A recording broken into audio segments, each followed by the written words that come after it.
सभी श्रोताओं को मेरा प्यार भरा नमस्ते। आज हम मैत्री पुष्पा द्वारा रचित बहुचर्चित कहानी फैसला सुनेंगे। यह कहानी लालमनिया कहानी संग्रह से ली गई है।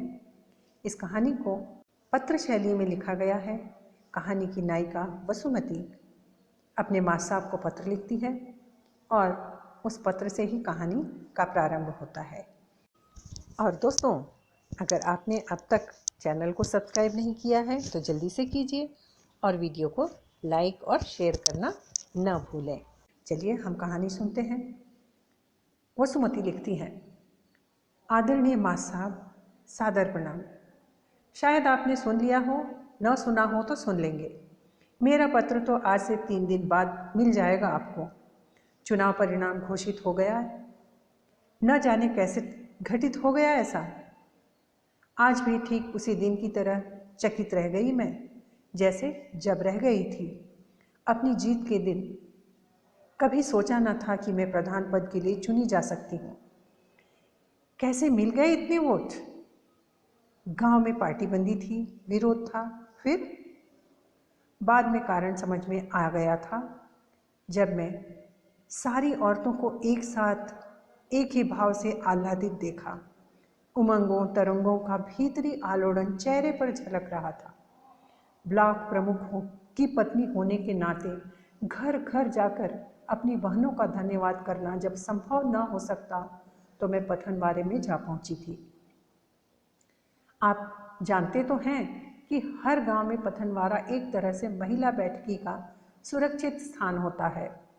गोबर मिट्टी से सने हाथों कंडा थापते समय औरतें अक्सर आप बीती भी एक दूसरे को सुना लेती हैं। हमारे सुखों दुखों की सर्वसाक्षी है यह जगह। वैसे मेरा पथनवारे में जाना अब शोभनीय नहीं माना जाता। रणवीर ने पहले ही कह दिया था कि गांव की अन्य औरतों की तरह अब तुम सिर पर डलिया तसले धरे नहीं सोहती। आखिर प्रधान की पत्नी हो। वे प्रमुख बने तो बंदिशों में कुछ और कसावट आ गई, और जब मैं स्वयं प्रधान बनी तो उनकी प्रतिष्ठा कई कई गुना ऊंचे चढ़ गई। वे उदार और आधुनिक व्यक्तित्व के स्वामी माने जाने लगे। अन्य गांवों की निगाह में हमारा गांव अधिक ऊंचा हो गया और मैं गांव की औरतों से दूरी बनाए रखने की हिदायत तले दबने लगी। पर मेरा मन नहीं मानता था। किसी न किसी बहाने पहुंच ही जाती थी उन लोगों के बीच। रणवीर कहते थे, अभी तुम्हारी राजनीतिक उम्र कम है वसुमती। परिपक्वता आएगी तो स्वयं चल निकलोगी मान सम्मान बचाकर। ईश्वरिया बकरियों का रेवड़ हाँकती हुई उधर ही आ निकली थी। आप जानते होंगे, मैंने जिक्र तो किया था उसका कि वह कितनी निश्चल कितनी मुखर है। यह भी बताया था कि मैं और वह इस गांव में एक ही दिन ब्याह कर। आप हंस पड़े थे माँ साहब, यह कहते हुए कि नेह भी लगाया तो गरड़िए की बहू से। वाह बसुमती, बड़ी चिचौती नज़र है उसकी। जब तक मैंने घूंघट उलटकर गांव के रुख पेड़ों घर मकानों गली मोहल्लों को निहारा ही था, तब तक उसने हर द्वार देहरी की पहचान कर ली थी। हर आदमी को नाप जोख लिया। शर्माना सकुचाना नहीं है न उसमें, उसके स्वभाव में। गांव के बड़े बुजुर्गों के नाम इस तरह लेती है जैसे उनकी पुरखिन हो। ऊंच नीच नाते रिश्ते जात को जात के आडंबरों से सर्वथा मुक्त है। वह खड़ी खड़ी आवाज़ मारने लगी, ओ बसुमतिया, रन्ना की, रणवीर की दुल्हन, ओ पिरमुखिनी। सब हंस पड़े। बोली, वसुमती, लो आ गई सबकी अम्मा दादी, टेर रही है तुम्हें, हुंकार दो प्रधान जी। वह हाथ में पकड़ी पतली संटी फटकारती बकरियों को पिछियाती हुई हमारे पास आ गई। झमक कर बोली, प्रधान हो गई हो अब तो, चलो सुख हो गया। किसी ने खास ध्यान नहीं दिया। संटी उठाकर जोर से बोलने लगी, ए सब जनी सुनो, सुन लो कान खोल के। बरोबरी को जमाना आ गया है। अब ठठरी बंधे मर्द मारा कुटी करें, गारी गरोज दें, मायके न भेजें, पीहर से रुपया पैसा मंगवाएं, क्या कहते हैं, दहेज के पीछे सतावें, तो बैन सुधी चली जाना बसुमती के ढींग। लिखवा देना कागज, करवा देना नठलुओं के जेहल। ओ बसुमतिया, तू रणवीरा की तरह अन्याय तो नहीं करेगी, कागज दाब तो नहीं लेगी। सलीगा ने हमारे हाथ पांव तोड़े तो हमने लीलो के लड़का से तुरंत कागज लिखवाया था कि सरकार दरबार हमारी गहार सुने। रणवीर को हमने खुद पकड़ाया था जाकर। उन दिनों सलीगा हल हल कांपने लगा था। हाथ तो क्या, उल्टी सीधी जुबान तक नहीं बोल पाया कई दिनों तक। हमारे जाने रत्ना ने कागज दबा लिया। सलीगा शेर बन के चढ़ आया छाती पर। बोला, जे हल करा रही थी हमारी हत्यारी, हमने भी सोच ली कि चाहे 2 बकरियां बेचनी पड़े, पर तेरे कागज की ऐसी की तैसी। संटी फेंककर इसूरिया ने अपनी बाह फैला दी। सलूका उखाड़ दिया। गहरी खरोंचों और घावों को देखकर सखियों की होंठ उदास हो गए। खिलते चेहरों पर पाला पड़ गया। माँ साहब हंसी दिल लगी, ठिठुर कर ठूंठ हो गई। गोपी ने हंसने का उपक्रम किया, मुस्कुराने का अभिनय करती हुई बोली, क्या बक रही है तू? कोई सुन लेगा तो कह न देगा पिरमुख जी से। वह तुरंत दयनीयता से उभर आई। सुन ले, सुनाने के लिए ही कह रहे हैं हम। रणवीर एक दिन चाखी पीसेगा, रोटी थापेगा और हमारी बसुमती कागज लिखेगी, हुक्म चलाएगी, राज करेगी। है ना बसुमती? साची कहना, तू 11 क्लास पढ़ी है ना? और रणवीर 9 फेल। बताओ कौन होशियार हुआ?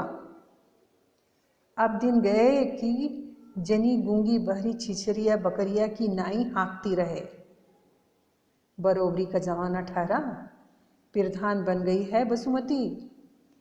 इंदिरा गांधी का राज है, बोलो इंदिरा जी की जय। गोपी डपटने लगी। सीरीन, इंदिरा गांधी तो कब की मर चुकी, राजीव गांधी का राज है। मर गई? चलो तो भी क्या हुआ, मतारी बेटा में कोई भेद होता है सो? एक ही बात ठहरी। क्यों जी, झल्लूस कब निकालोगी? उसे सहसा याद हो पड़ा, रन्ना परिधान बना था तब कैसी रौनक लगी थी। माला पहराई थी, झंडा लेकर चले थे लोग। रत्ना ने तो कंधा कंधा चढ़ के परिक्रमा की थी गांव की। सरूपी ने उसे फिर समझाया, ओ बोड़म रन्ना रन्ना करे जा रही है, प्रमुख जी सबसे पहले तेरी जेहल कराएंगे। उसने लापरवाही से सर झटका। लो सुन लो ससुरियों की बातें। रन्ना क्या, तेरा ससुर गजराज भी नहीं करा सकता हमारी जेहल। तेरा जेठ पन्ना भी नहीं करा सकता, है ना बसुमती? झुंड में से कोई बोल पड़ी, काहे को मुँह लगती हो इस सरक पाताल से? ओ सूरिया, तेरी छीरियाँ वे निकल गई खेत में। ओ मोरी दैया, वह संटी फटकारती हुई दौड़ने लगी। सवेरे की घाम रसोई के ओटले पर रही होगी। चूल्हा जलाकर मैंने तवा रखा ही था, हाथ आटे में सने थे। कोई छाया सी द्वार पर दिखी, सही अनुमान लगाती। तब तक तो आवाज़ें आने लगी। ओ बसुमतिया, इसूरिया थी। पंचायती चौतरे पर दुर्गा बैठा है, पन्ना देख रहा है। तेरी सौ वसुमती, सारे पंच तेरी प्रतीक्षा में। वह खुशी से खिल रही थी। मैंने तुरंत कुसुम को बुलाया। वह बोली, तुम जाओ भाभी, हम बना देंगे रोटी। सभा में जाने लगी तो औरतें किवाड़ की झीरी से झांकने लगी, शायद यह देखने के लिए कि मैं घूंघट डालकर जा रही हूँ या पर्दा त्याग कर। माथे तक साड़ी का किनारा, न घूंघट था न खुला चेहरा। गोपी मिल गई, इसूरिया को छेड़ने लगी। बसुमती भाभी तो सभा में जा रही है, तू कहाँ जा रही है सूर्या? वह तमक गई। चल गोपिया की बच्ची, हम बसुमती के सेक्रेटरी ठहरे, सभा में जा रहे हैं, पंचों को टोकते नहीं हैं। छिरिया कहाँ गई आज?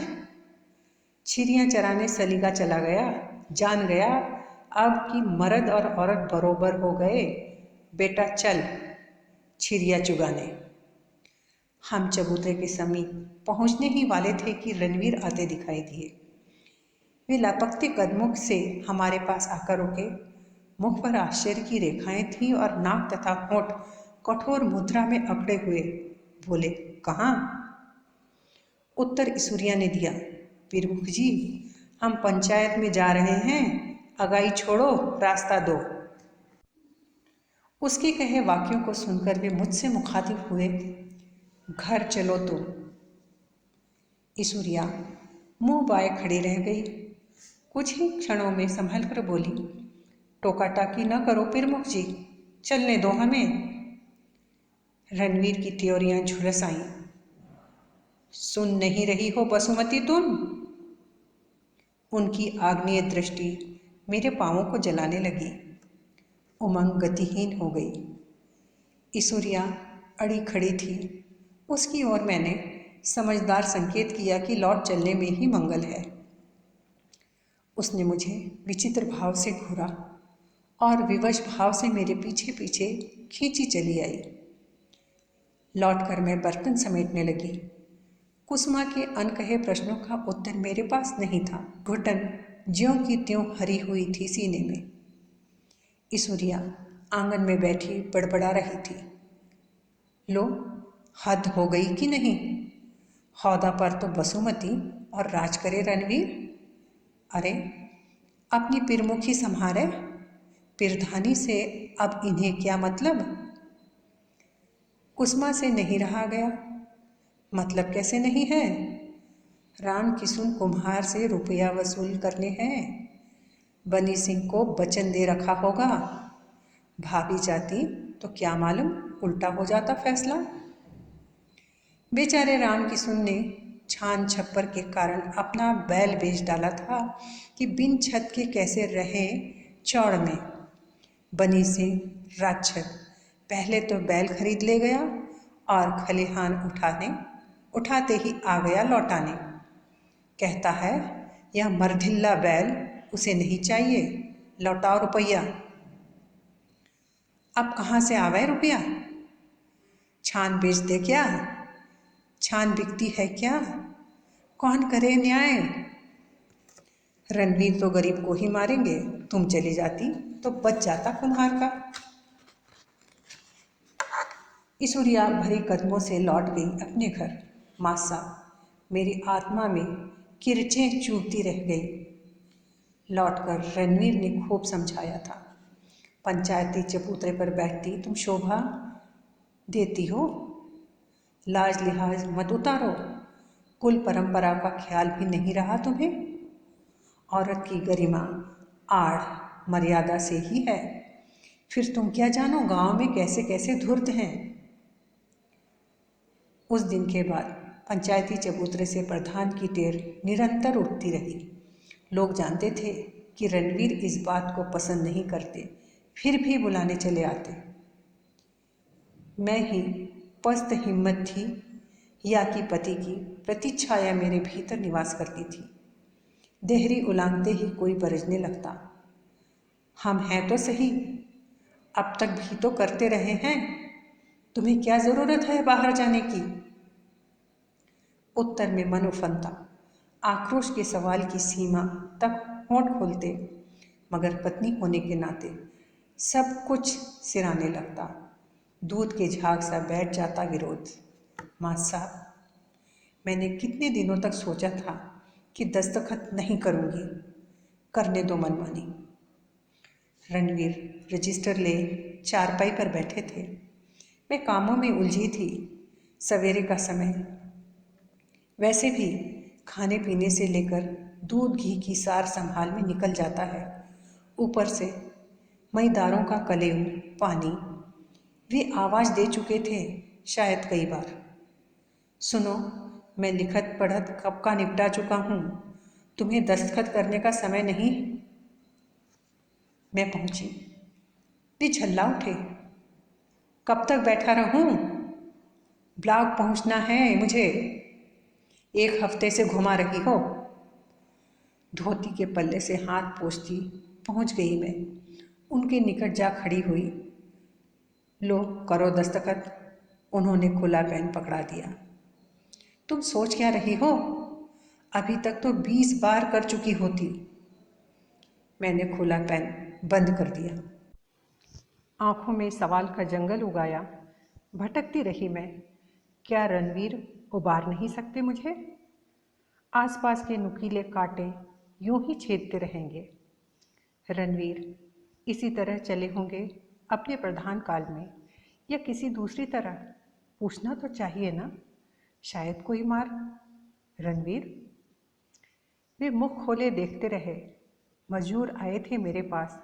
कहते थे कि अभी तक गारा पत्थरों की ढुलाई की मजदूरी। गांव की औरतें ताना देती हैं कि भली हुई तुम प्रधान, अपने द्वारे पर ही पक्का खर्जा करा लिया, अपनी गली ही पत्थरों से जड़ ली। हमसे क्या बैर था बहन कि कीचड़ में ही छोड़ दिए। बच्चों को स्कूल भेजने में डर लगता है। छत आज गिरी कि कल। आपके अलावा कौन सुधरवा सकता है उसे? कौन कहेगा कि यह प्रमुख का गांव है? गड्ढों में पानी, पानी में मच्छर, कूड़ा कचरा, घर घर जुड़ी ताप। कुछ दवा दारू होती गड्ढों की पुराई, जैसे लालपुर में। कुछ भी तो नहीं हुआ जवाहर रोजगार योजना के पैसे से। रणवीर की आंखें फैलती चली गई। दृष्टि धीरे धीरे खौलने लगी। उनके चक्षुओं से ऐसे अग्निबाण बरसने लगे कि मैं खड़ी की खड़ी भस्म होने लगी। मासा, मेरे बोल तपते तवे पर पड़े छींटों की तरह जलने लगे। गांव की औरतें कह रही थी, या तुम? ये गांव की औरतें कब से बोलने लगीं? प्रधान की कर्तव्य और अधिकार वाली पुस्तिका रटी है क्या? तुम प्रधान हो कि एमएलए? उनके चेहरे को विद्रूप हंसी ने ढांक लिया।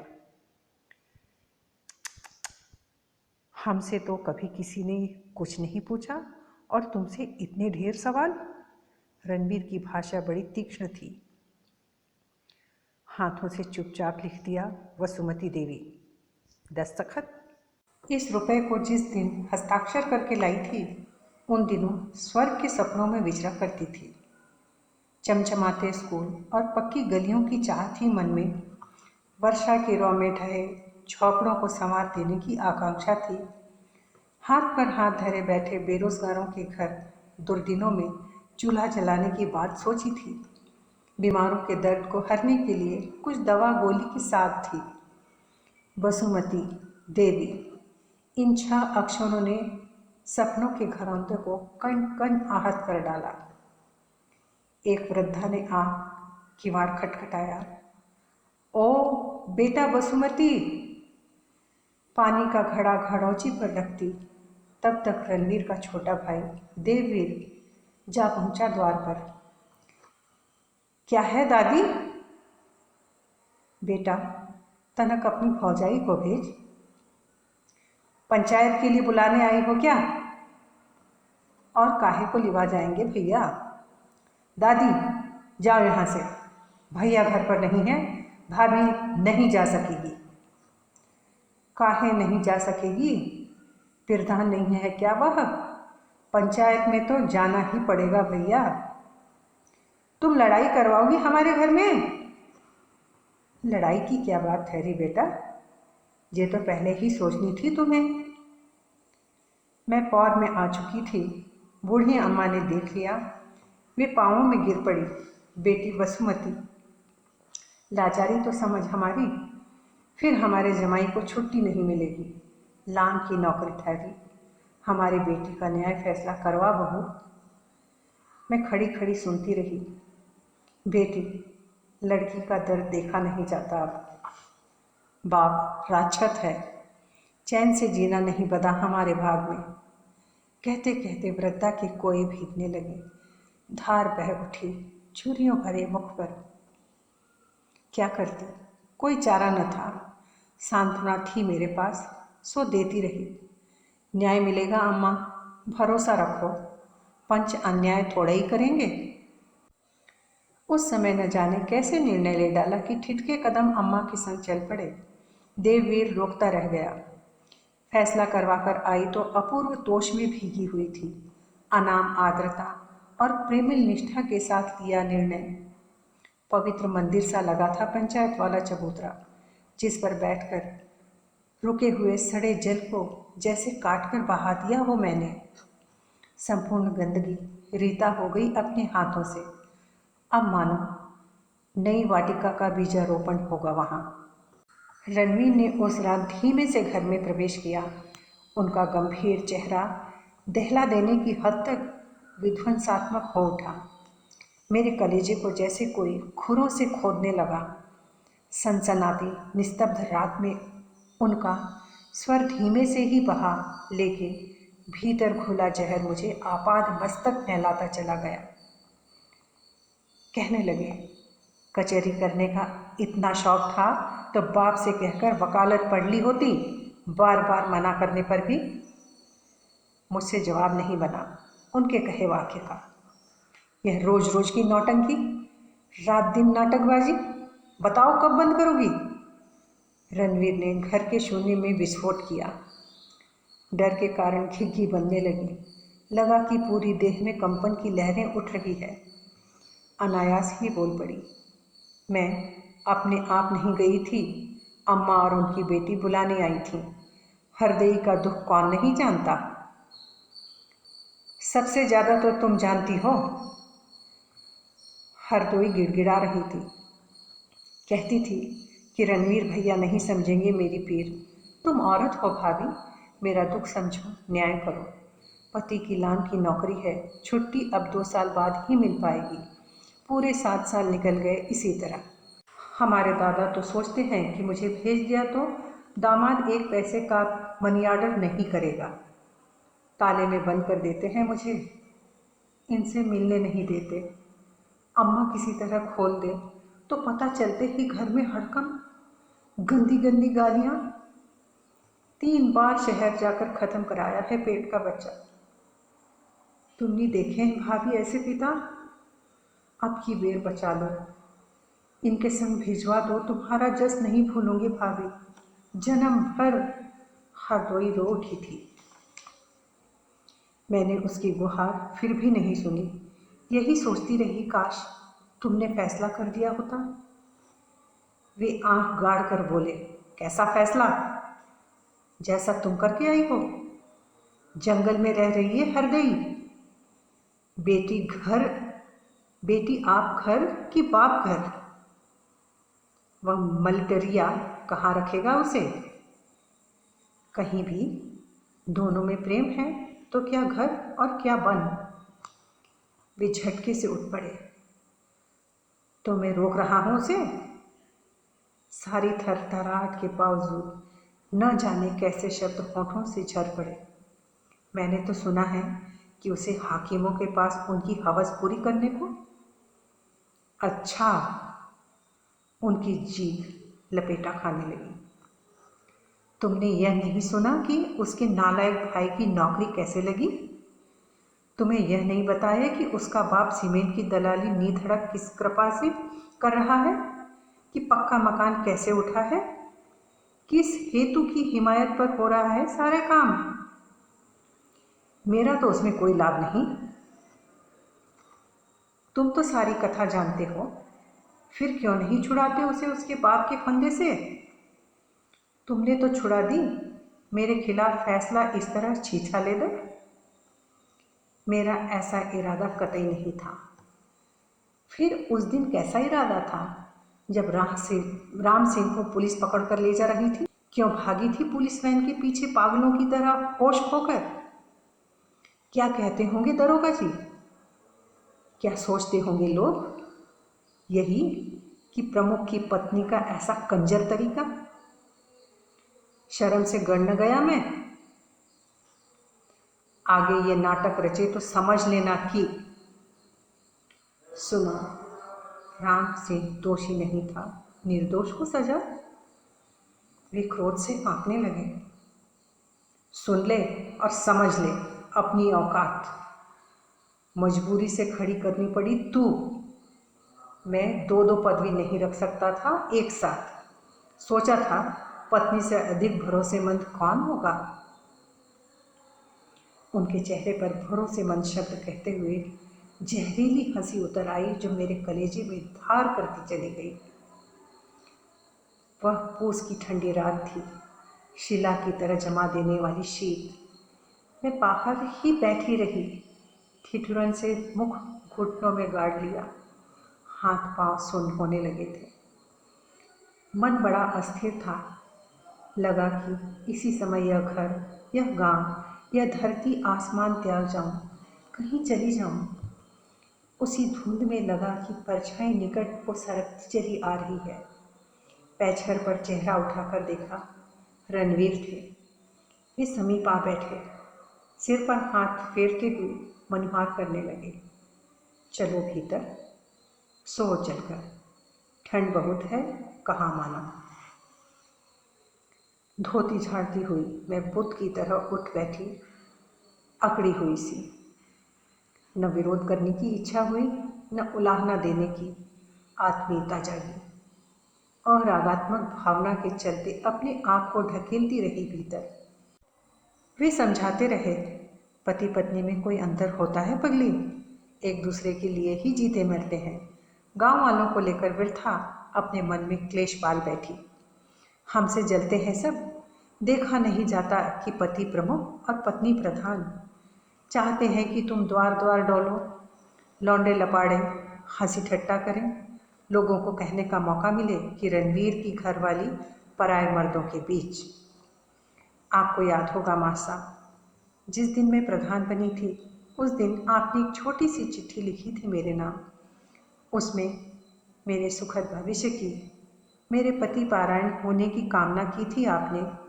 साथ ही नया सूरज ढूंढने की आस जगाई थी, संबंधों को जीतने की चुनौती भेजी थी।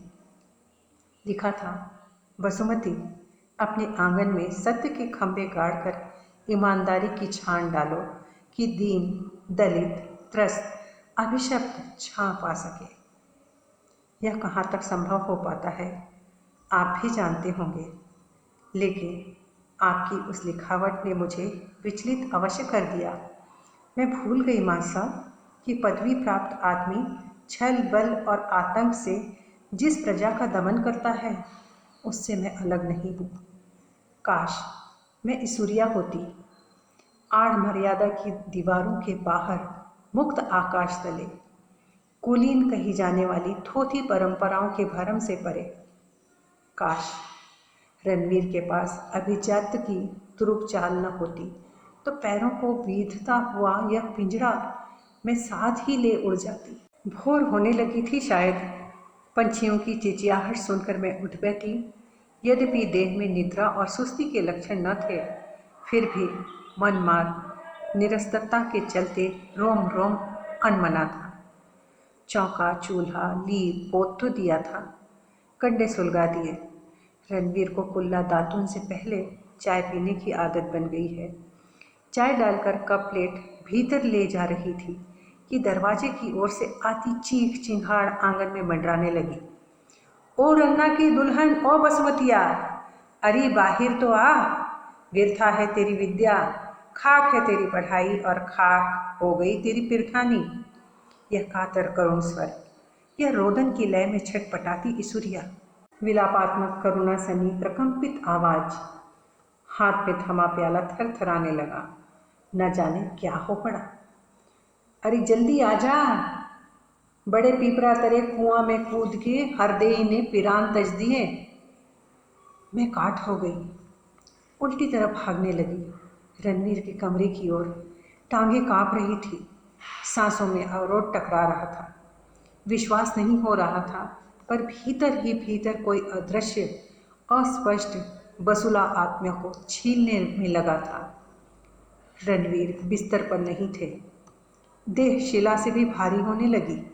पांव गतिहीन निढाल हुई आंगन में ही बैठी गई। किसने उलट दिया निर्णय? रात ही रात यह सब कुछ विपरीत कैसे हो गया? पंचों का फैसला रद्द किसने किया? किसने रोका उसे पति के संग जाने से? ईश्वरिया ने मुझे कंधों से झकझोर डाला। अब बैठी ही रहेगी? आखिरी समय मुख तो हेर ले। हरदई तुझे वोट देने गई थी, झुल्लूस में झंडा उठा के चली थी तेरे नाम का। हाँ, आन बान वाली छवि आंखों में तिराई। बसुमती देवी जिंदाबाद, बसुमती भाभी अमर रहे। ईसूरिया का शोक गीत थमा न था। अच्छा होता बसुमती, हम अपना वोट काठ की लठिया को दे आते, निर्जीव लकड़ी को उठाए उठती तो बैरी पर वार तो करती, अति चालों के विरोध में पड़ती। पर रणवीर की दुल्हन, तुम तो बड़े घर की बहू ही रही। पीरमुख जी की पत्नी घूंघट में लिपटी पतुरिया सी चलती रही आंख मूंद के। पीपल तले पहुंची। वहां भी क्या हुआ? क्या होना था? दरोगा, सिपाही और रणवीर, गांव के मुंह देखा लोग विराजमान थे वहां। हरदई के पिता के रोदनमय बयानों पर पुलिसिया कलम चल रही थी। दहेज के लोभी पति से मारपीट हुई थी रात के समय। उसकी बिगड़ी हुई आदतों के चलते हम अपनी बेटी को नहीं भेजते थे उसके साथ, पर होनी को टाल नहीं पाए। दरोगा जी, पिरान खो दिए मेरी हरदई ने। माँ बेहोश पड़ी है घर में। ईश्वरिया विक्षिप्तों की तरह आगे को भागी, दहाड़ मारकर कहने लगी, ओ दरोगा जी, असल बात तो। रणवीर ने बात बीच में ही रोक ली। अरे अरे, कहाँ भागे जा रही है तू? न्याय मिलेगा। उस हत्यारे को फांसी न करवाई तो नाम रणवीर नहीं। जा घर जा, वसुमती को लिया जा। पंचनामा करा के दरोगा जी की जीप में रणवीर सादर बैठे चले गए। पीछे गर्द गुबार, धुंध में लिपटे लोग त्राही त्राही करते अपने अपने घरों को लौट लिए। लौटकर अपने आंगन में मैं संतप्त औरतों के बीच बैठी रही। लग रहा था जैसे इसी घर से अर्थी उठी हो। अनेक अनबुझ प्रश्न अटके थे आसपास थकी पतराई आंखों में। पति पत्नी के पुण्य पावन संबंधों के नीचे विचलित खगी और शक्तिमान अहेरी का संगमन। क्या औरतें पहचानती थीं अहंकारात्मक आत्मीयता को? नहीं तो वे मूक बधिर सी उठकर क्यों चली गईं? प्रश्न न कोई प्रति प्रश्न। समय बीतता गया, प्रमुख का चुनाव आ गया। रणवीर फिर प्रत्याशी थे। उन्हें दम लेने की फुर्सत नहीं थी इन दिनों। मेरे पास भी घर भीतर का काम बहुत अधिक था। सुबह से जला चूल्हा रात तक ही बुझ पाता। फिर भोजन के अतिरिक्त खाट बिस्तरों का प्रबंध। आवाजाही के चलते ब्याह सा मचा था घर में। रणवीर कहते हैं, गांव का आदमी इतना भोला नहीं जितना समझा जाता है। फिर वह जो राजनीति के चक्रव्यूह भेज चुका हो, वह पारंगत तो शहरी नेताओं को पटकनी खिला दे। एक एक प्रधान का नखरा साधना रणवीर को।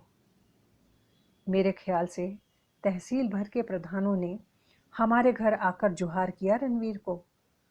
चर्चा तो यहाँ तक हुई कि अब की बार रणवीर प्रमुख के बाद एमएलए के लिए खड़े होंगे। ठीक बात थी। रणवीर बड़े चतुर है।